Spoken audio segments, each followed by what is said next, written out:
Well, hello from Murrayfield, where Ireland played their second game of the Six Nations against Scotland here a little later today. Cian, it is cold, it's damp, but there's a lot of Irish supporters here, isn't there? Yeah, even when I was coming over yesterday, Sinead, the plane was absolutely full of Irish jerseys. I actually just saw a bus driver driving the city bus with an Ireland jersey on as well. In Edinburgh. So yeah, look, it feels exactly what it is, Sinead. It's a big Six Nations weekend. What was it that Andy Farrell used to say during the World Cup? Like big boy stuff, and it feels like it's a huge game for Ireland, especially after what happened last night. Yeah, and what about last night? I mean, as you said, this game was always going to be big. It's even bigger now because whoever wins today, they'll be the only team left in the running for the Grand Slam. That was an incredible win by England last night. It was one of the great Six Nations games. Certainly in the last few years. I was just watching bits of it back again this morning, and you have to give credit to England. I didn't see it coming. France were very, very poor, I thought. Really has blown the championship wide open. But I think, Sinead, the biggest thing from an Irish point of view is it's a reminder of how tough it is to win away from home in the Six Nations. And look, I don't think anyone is underestimating the scale of the task that lies ahead here for Ireland today, but I would imagine that Simon Easterby and the Ireland coaches this morning and last night were just saying to the players, a nice reminder. This is what happens if you're not 100% tuned in. And look, I'd say there was a bit of complacency maybe from the way France played, just the amount of handling errors that they made. And look, Ireland have won the last 10 games against Scotland, and I'm not concerned about complacency so much being an issue here, but if they're not 100% tuned in, and I suppose the fear of what may happen, I think they will get stuck, because this is a Scottish team, like we've discussed all week, that is building this game up huge in their head. This is the one that they want to win, so it's so important that Ireland are tuned in right from the start, which is something that Kate and Doris touched on yesterday as well.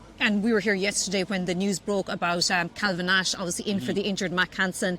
Calvin Nash will probably feel he's got a point to prove, won't he? He was electric in that game against Northampton, and he didn't see a minute of game in November. Yeah, I spoke to him just after November down in Munster ahead of the Cast game, I think it was, and look, he was very honest that he was bitterly disappointed that he didn't get any game time. It was very surprising to me that he didn't. I understand that the coaches were trying to play Mack Hanson back into form, but there was an extra game in November as well that I felt like there was an opportunity there to even give Calvin Nash some game time off the bench, because now all of a sudden you have a situation where Calvin Nash hasn't played for Ireland since the summer tour to South Africa. So even at the time I felt like it was a bit of a missed opportunity. Look, he went back, he got plenty of feedback from Simon Easterby, from Andy Farrell. He went back to Munster, and what he was saying was he felt like he wasn't getting enough touches on the ball, which can happen to wingers, but the way that Ireland want to play, the way that Munster want to play, it's so important for the wingers to be coming off their wing, as we know, and being that kind of second and third playmaker. So that's what I'm looking to see from Calvin Nash today, kind of not waiting for the ball to come to him on the wing, but doing that roving role like Mack Hanson does so well, and making things happen. And you touched that there, Sinead, in terms of performances to come into the Six Nations, and he couldn't ask for much more in terms of what he delivered in Franklin's Gardens a couple of weeks ago. He was exceptional, and it's a reminder of what he is capable of. So I don't think the players, is something Kate and Doris again touching it, I don't think it changes a huge amount actually from Ireland. One thing I will be curious to see is, without Kerry Ringrose at 13, look, I think Robbie Henshaw will do an excellent job there as well, but without Mack Hanson and Robbie Henshaw, I think that changes sort of Ireland's attack. And look, the weather isn't great, it's a bit of a dark, bit of a manky day here in Edinburgh, and maybe that will play into Ireland's hands in terms of the game that certainly I'm expecting of, because I think Ireland will look to take them on up front and maybe not look to go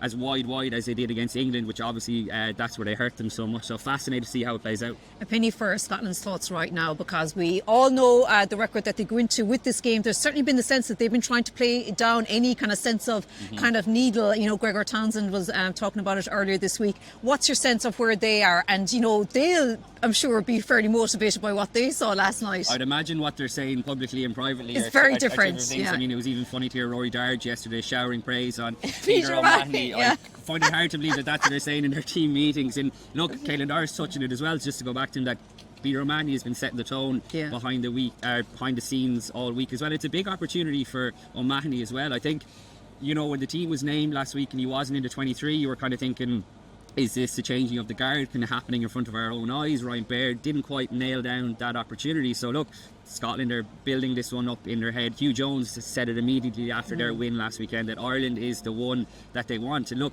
if they were to get that monkey off their back today, I think it'll be huge for them going forward in terms of the psyche when they do come up against Irish teams, but also it puts the championship right in their control. And look, one thing that we should remember as well is that Glasgow are the URC champions. They've Yeah. got a lot of Glasgow players in this team, so there is a winning mentality which has been different to previous Scottish teams. So look, it couldn't be more perfectly set up. Yeah, no, it couldn't be. Well, we will be back with a podcast as well with our colleague Rory after today's game, and you'll be able to find that on the Left Wing and Indo Sport podcast streams.